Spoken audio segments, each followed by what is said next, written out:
দিদি গাড়িতে হামলা চালিয়েছে দিদি।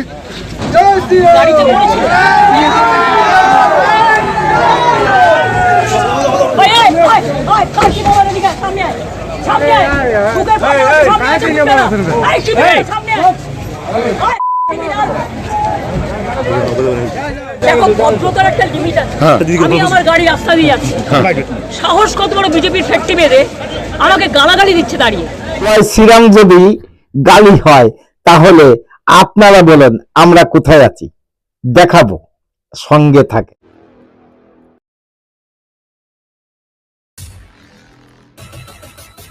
নমস্কার, আমি কৃষ্ণপদ অধিকারী। আমার ছোট্ট একটা ইউটিউব চ্যানেল আছে, চ্যানেলটার নাম don't care, Facebook page Krishna Krishna. আমি যেহেতু একজন সনাতন ধর্মে জন্মগ্রহণ করেছি এবং সনাতন ধর্মে দীক্ষিত নিয়েছি, এবং আশা করি যে আমি সনাতন ধর্মের নিয়ম কানুন কিছু পালার জন্য এবং পালন করার জন্য চেষ্টা করি। কতটুকু করতে পারি সেটাও জানি না, কিন্তু আমাদের এই সনাতন ধর্মকে নিয়ে যারা অবহেলা করে, যারা আমাদের ধর্মকে নিয়ে যারা নিন্দা করে, তাদের বিরুদ্ধে দুটো চারটে কথা না বলতে পারলে হয়তোবা আমার জীবনটা হয়তো সনাতন ধর্মের জন্মগ্রহণ করে মনে হয় জীবনটাই বেফল। যাও, ফলের আশায় খুঁজি, মানুষের কাছে যাই, মানুষের সঙ্গে থাকি, মানুষের ভালোবাসা পাই যথেষ্ট পরিমাণ, কিন্তু সনাতন ধর্মকে নিয়ে যারা অবহেলা করে, যারা অন্যায়ভাবে আমার এই ধর্মকে নিয়ে যারা কুৎসিত করে, তাদের নিয়ে আমি কিছু কথা সোশ্যাল মিডিয়ায় বলি এবং বলতে চাই। জানি না এই কথাগুলো আপনাদের কাছে কতটা গ্রহণযোগ্য হবে, জানি না, কারণ এই রাজ্যে আমরা জানি যে আমরা সনাতনীরা আছি, পশ্চিম বাংলায় যেহেতু আমরা বসবাস করি, এখানে আমাদের ধর্মকে নিয়ে সবাই যেভাবে কথা বলে আর ধর্মকে নিয়ে যে সমস্ত ভাষা ব্যবহার করে, মনে হয় এই ধর্মকে বাঁচিয়ে রাখার জন্য আমাদের সনাতন ধর্মকে এক হওয়া লাগবে।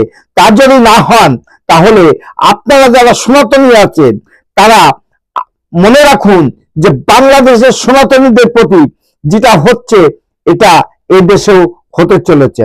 দেখাবো আমাদের ধর্মকে নিয়ে আমাদের এই রাজ্যের মুখ্যমন্ত্রী সেই মহাকুম্ভকে যে ভাষায় আক্রমণ করেছিল এবং রামনবমীতে যে ভাষায় কথা বলেছিল, বর্তমানে যারা আছে জানি না সাহিত্যিক না বিজ্ঞানিক না কোন ভাষার এবং কোন জ্ঞানী লোক, তাদের মুখের কথাগুলো আপনাদের শোনাবো।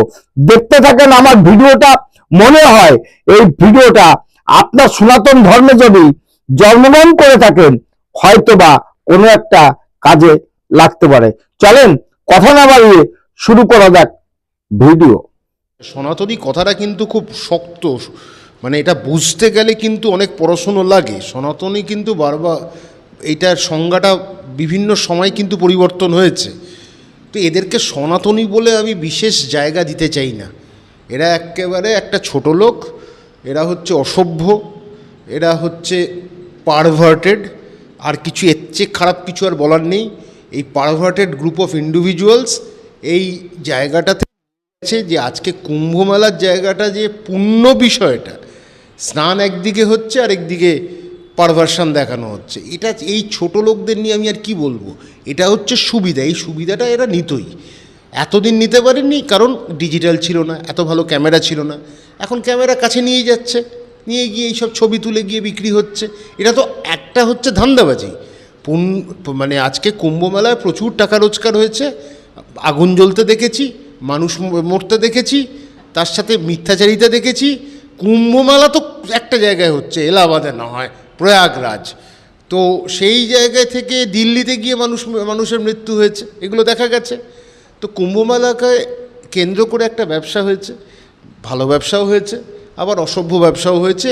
মানে মানে দুর্নীতি কাকে বলে বা অত্যন্ত খারাপ ধরনের ব্যবসা, সেগুলো দেখা গেছে। দুর্নীতি হয়েছে এটা মানতে পারলাম, কিন্তু অত্যাধুনিক খারাপ ধরনের ব্যবসা হয়েছে এই কথাটা আমি মানতে পারবো না। আপনি যতগুলো বক্তব্য দিলেন, এই বক্তব্য আপনি ভেবে দেখেছেন যে কোন সূত্রে কোন জ্ঞানে আপনি এই বক্তব্যগুলো দিতে পারেন? কুম্ভ মেলা নিয়ে ব্যবসা হচ্ছে, কুম্ভ মেলা নিয়ে যে অসভ্যতা কাজবাজ হচ্ছে, ভাবতেও কষ্ট হয় আপনি এই কথাগুলো বলছেন। আপনি হয়তো ইতিহাস জানেন না, যার জন্য এই সমস্ত কথাবার্তা বলছেন।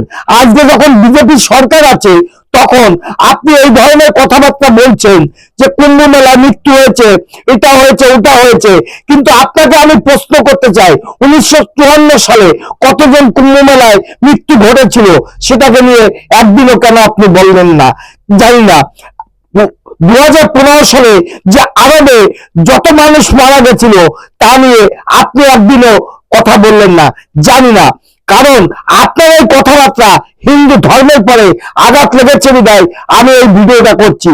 জানি আপনি যদি জ্ঞানী লোক হয়ে থাকেন তাহলে মনে করব যে হিন্দু ধর্মকে নিয়ে ব্যবসার সঙ্গে সম্পর্ক রেখে ব্যবসার তুলনা করে খারাপ ধরনের ব্যবসা হয়েছে এই কথাটা দ্বিতীয়বার আপনি বলবেন না। এটাই হিন্দু সমাজের একটা অনুরোধ হলো আপনার প্রতি। আপনি জ্ঞানী লোক, আপনি সবচেয়ে বিজ্ঞানিক এবং ঐতিহাসিক লোক, কিন্তু হিন্দু সমাজকে নিয়ে কুম্ভ মেলাকে নিয়ে যেটা বললেন এটা কিন্তু ঠিক হলো না। আমার ছোট্ট একটা ইউটিউব চ্যানেল আছে, চ্যানেল নাম don't care, Facebook page Krishna Krishna. যদি ভিডিওটা ভালো লাগে লাইক শেয়ার কমেন্ট করবেন। আগামী দিনে আপনাদের কাছে একটা অনুরোধ করব, এই সমস্ত মানুষের থেকে আপনারা একটু দূরে থাকবেন। নমস্কার, টাটা। Madam, when sorry.